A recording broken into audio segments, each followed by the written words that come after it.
Assalamualaikum warahmatullahi wabarakatuh. Perkenalkan, nama saya Melani Putri Wardana dengan NIM 21016156. Di sini saya akan menampilkan video untuk memenuhi tugas ujian tengah semester Bahasa Indonesia. Materi yang akan saya bawa mengenai pola pengembangan paragraf. Berikut PowerPoint yang akan saya tampilkan. Pola pengembangan paragraf.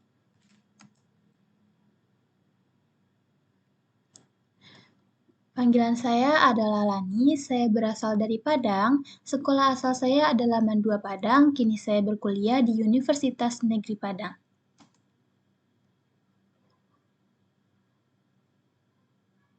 Materi yang saya akan bawa ada 6.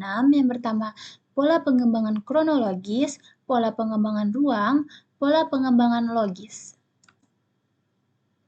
Lalu, teknik perbandingan, teknik ilustrasi, teknik klasifikasi. Yang pertama, pola pengembangan kronologis.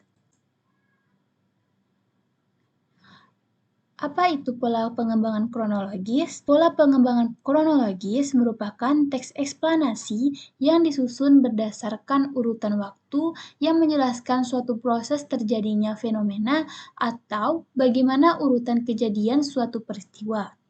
Kronologis adalah salah satu pola pengembangan yang dapat digunakan dalam penulisan sebuah teks. Pola ini mendapatkan beberapa peristiwa dalam urutan tertentu dengan satu kejadian berlangsung setelah kejadian lain selesai. Contoh pola pengembangan kronologis. Pada 17 April 2009, seluruh bangsa Indonesia akan mengadakan pesta demokrasi. Seluruh bangsa Indonesia akan datang ke TPS untuk memberikan suara mereka dalam rangka pemilihan umum. Setelah diberikan kesempatan untuk memberikan suara, warga akan diberikan kertas suara masing-masing untuk memilih anggota DPRD, DPD, DPR, hingga pasangan presiden dan wakil presiden. Selanjutnya, warga akan menuju bilik suara untuk memberikan suaranya. Setelah selesai, seluruh surat suara dimasukkan ke dalam kotak suara yang telah disediakan.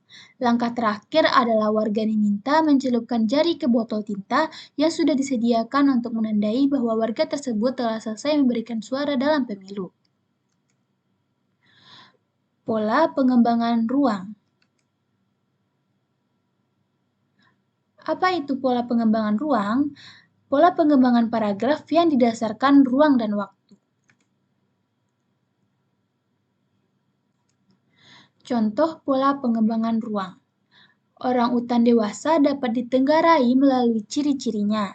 Dahi orang utan dewasa miring ke belakang, di atas matanya yang jeluk terdapat pinggiran tulang yang menganjur. Hidungnya pesek, sementara sekat rongga hidungnya menganjur keluar cupang hidung.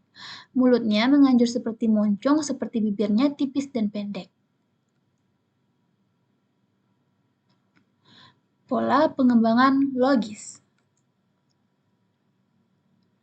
Apakah itu pola pengembangan logis? Pengembangan paragraf menggunakan pola pikir tertentu. Pengembangan paragraf secara logis dapat dikelompokkan menjadi 2, yaitu klimaks anti-klimaks dan umum dan khusus.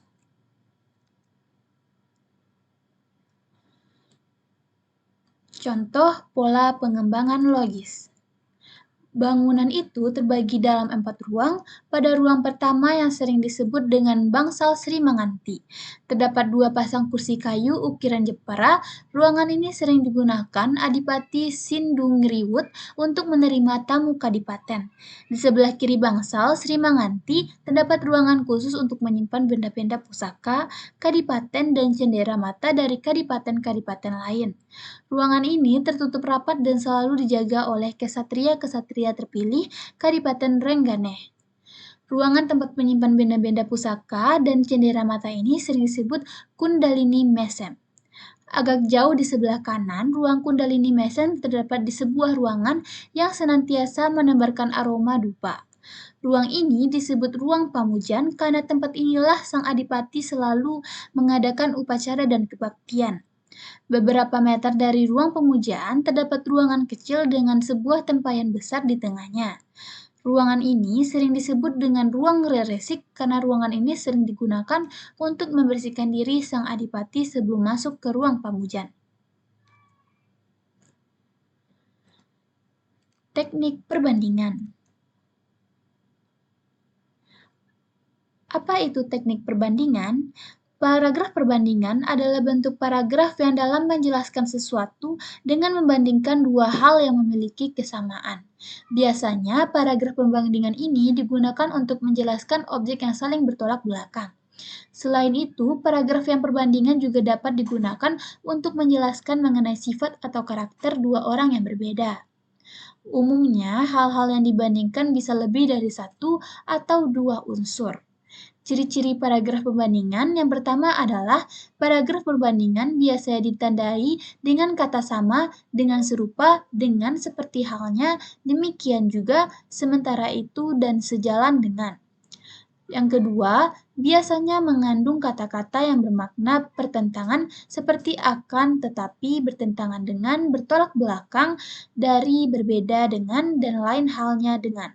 Yang ketiga, umumnya membahas sesuatu yang telah diketahui banyak orang. Yang keempat, memiliki sifat bebas atau independen yang berarti tidak memihak pada dua objek yang dibahas.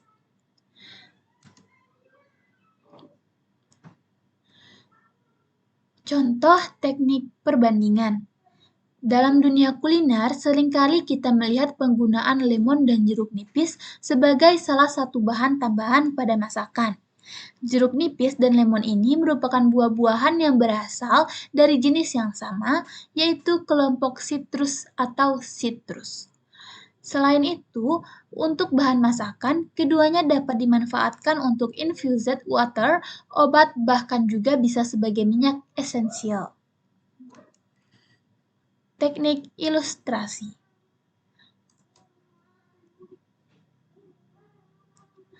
Apa itu teknik ilustrasi? Pola pengembangan paragraf yang digunakan untuk menyusun sebuah karangan dengan gagasan utama yang terlalu umum, sehingga ilustrasi-ilustrasi konkret sebagai pendukung untuk memperjelas gagasan utama. Paragraf ilustrasi adalah salah satu jenis paragraf pengembangan eksposisi yang di dalamnya berisikan pemaparan mengenai suatu hal yang dijelaskan dengan gambaran suatu hal lainnya yang memiliki kemiripan baik secara sifat ataupun karakteristiknya. Secara teknis, terdapat dua hal yang menjadi pembahasan dalam paragraf ilustrasi. Meskipun begitu, pada paragraf ini kedua hal tersebut tidak dibandingkan secara terpisah, akan tetapi dua hal yang memiliki kemiripan tersebut dihubungkan berdasarkan persamaannya untuk menjelaskan salah satu dari hal tersebut. Contoh teknik ilustrasi. Mengemban sebuah amanah, tak ubahnya seperti memegang pedang bermata dua. Jika kita dapat menggunakannya dengan benar, maka kebermanfaatanlah yang akan dirasakan oleh diri kita dan juga banyak orang. Sebaliknya, jika kita tak mampu mengendalikannya, maka pedang tersebut akan melukai diri sendiri dan juga orang lain. Seseorang yang memegang kendali kekuasaan akan memberikan dampak yang baik bagi dirinya dan juga orang lain yang erat kaitannya dengan jabatan yang ia emban. Sebaliknya, kekuasaan tersebut juga tak hanya akan merugikan jika ia tak mampu mengemban dengan baik dan benar. Ia juga akan menjadi sebab kerugian besar bagi orang lain dan sekitarnya.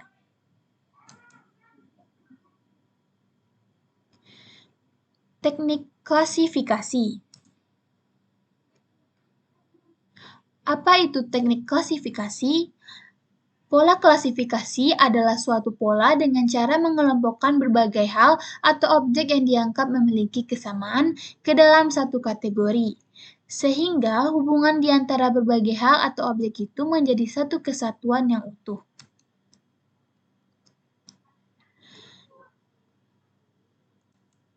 Contoh teknik klasifikasi. Ikan air tawar dibagi menjadi 3 golongan, yakni ikan peliharaan atau ikan hias, ikan buas, dan ikan konsumsi.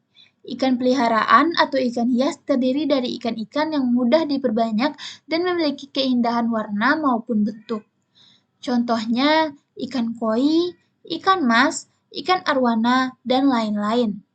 Ikan buas memiliki sifat predator terhadap ikan-ikan lain. Contohnya ikan piranha dan ikan aipama. Ikan konsumsi mudah dipelihara dan memiliki keuntungan secara ekonomis, contohnya ikan parai, ikan nila, dan ikan-ikan jeler.